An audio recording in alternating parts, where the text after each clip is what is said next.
Hello दोस्तों, कैसे हैं आप लोग। उम्मीद है कि आप लोग अच्छे होंगे, मस्त होंगे, व्यस्त होंगे और मज़े में होंगे।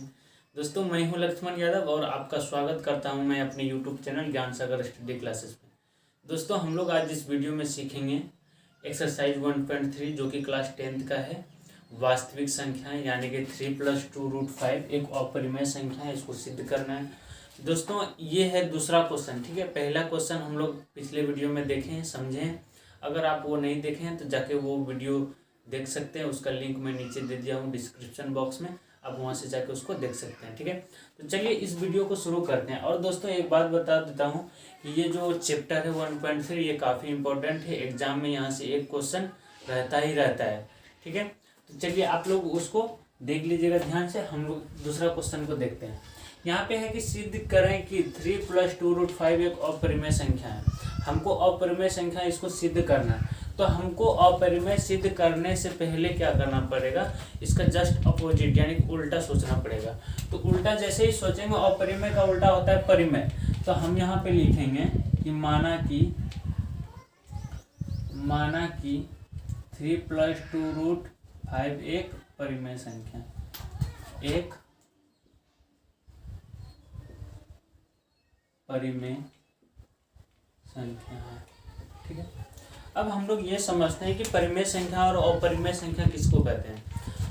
तो परिमेय संख्या वो होता है जिसे हम P/Q के रूप में लिख सकते हैं, और अपरिमेय संख्या वो होता है जिसे हम P/Q के रूप में नहीं लिख सकते हैं। ठीक है, तो परिमेय और अपरिमेय ये होता है। ठीक है, तो हम ये इसको क्या माने, परिमेय संख्या होता है।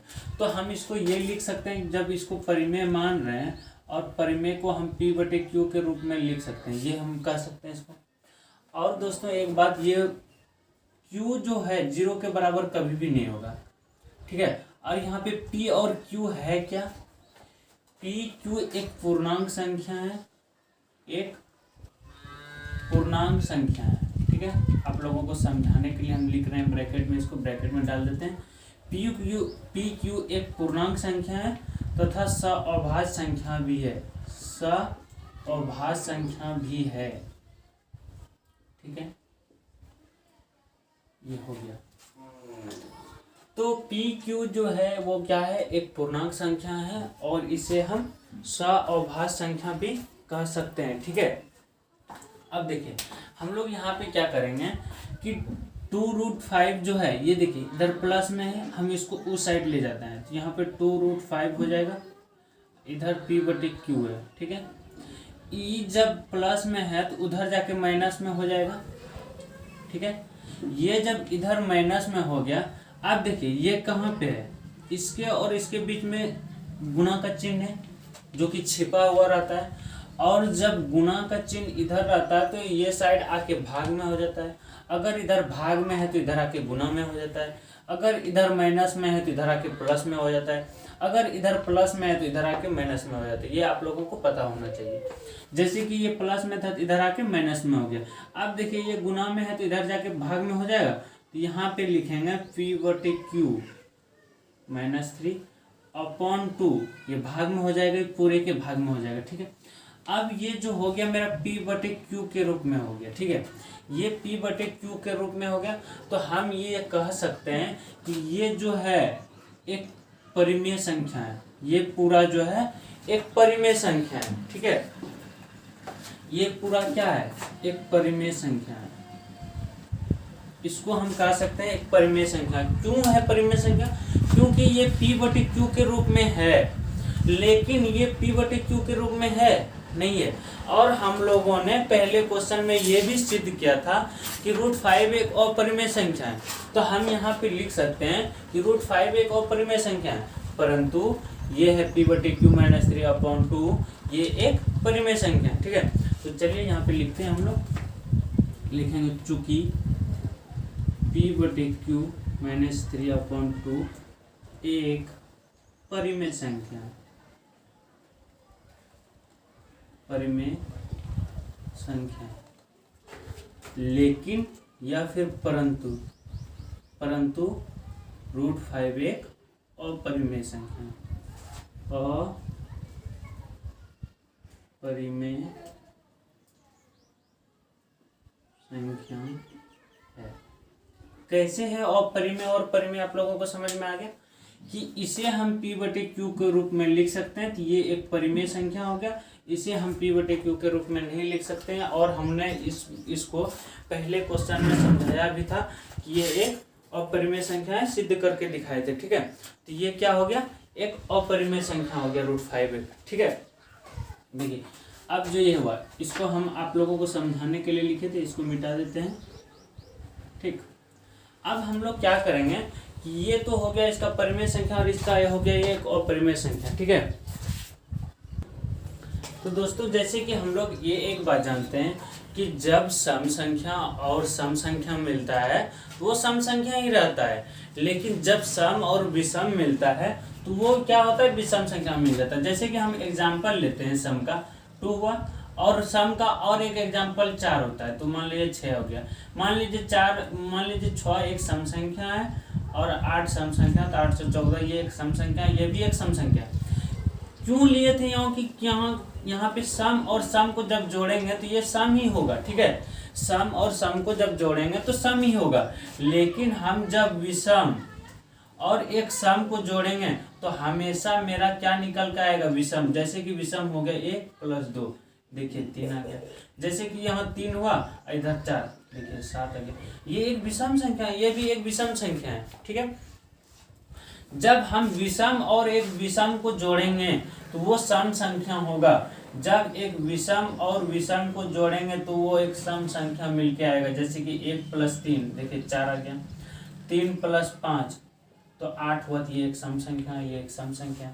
तो हम लोगों को यहाँ पे ये मैंने नहीं था, हम लोगों को ये समझना था यहाँ पे कि जब हम इसके जगह पे जब हम क्या करेंगे, इसके जगह पे, ठीक आप लोगों को इस जगह समझाते हैं। ठीक है, जब हम यहाँ पे एक परिमेय संख्या लेते हैं और एक अपरिमेय संख्या लेते हैं तो मेरा निकल के आ जाता है अपरिमेय संख्या। ठीक है, एक अपरिमेय संख्या में निकल के आता है। और जब हम परिमेय और परिमेय संख्या ही लेते हैं तो मेरा परिमेय संख्या निकल के आता है। इसी तरह से सेम टू सेम यही कंडीशन लगाएंगे। जैसे कि विषम और सम लिए विषम आया, तो परिमेय और अपरिमेय लिए तो अपरिमेय आया। अब देखिए यहाँ पे परिमेय और परिमेय लिए तो परिमेय आया। जैसे कि यहाँ पे सम और सम लिए था, सम आया था। उसी तरह से हम अगर विषम यहाँ पे अगर अपरिमेय लेंगे, हाँ, और यहाँ भी अपरिमेय लेंगे तो मेरा अपरिमेय ही आएगा, सॉरी परिमेय आएगा। ठीक है, इसी की तरह जैसे कि ये लिए थे तो ये सम आया था, तो उसी तरह से ये भी आएगा। तो दोस्तों उम्मीद है कि आप लोगों को समझ में आ गया। इसको मिटाते हैं, मैं क्या कहना चाह रहा था आप लोगों को समझ में अच्छी तरह से आ गया होगा। ठीक है, देखिए ये हुआ। अब हम आप लोगों को क्या करते हैं, क्वेश्चन की तरफ लाते हैं। क्वेश्चन है कि ये मेरा एक क्या हो गया, परिमेय संख्या हुआ, और ये मेरा एक क्या हो गया, अपरिमेय संख्या हुआ। और अभी हम लोग जाने कि सम संख्या, सम जोड़ सम क्या होता है, विषम होता है। कैसे होता है, हम लोग एग्जाम्पल ले लिए थे और देख भी लिए थे। चलिए अब हम लोग जानेंगे विषम और सम। विषम और सम को जब जोड़ते हैं, सॉरी यहाँ पे सम होगा, ठीक है, विषम और सम को जब जोड़ेंगे तो ये विषम आएगा। एग्जाम्पल लिए थे 3, 2, 5 हो गया, विषम संख्या है। 1 लेंगे, 2 लेंगे, 3 होगा, वो भी विषम संख्या है। 7 लेंगे, यहाँ 10 लेंगे तो 17 हो जाएगा, वो भी एक विषम संख्या। इस तरह से होता है। ठीक है, अब हम लोग ये देखते हैं कि यहाँ पे एक परिमेय है, अपरिमेय संख्या। अपरिमेय संख्या क्या है, √5 एक अपरिमेय संख्या है।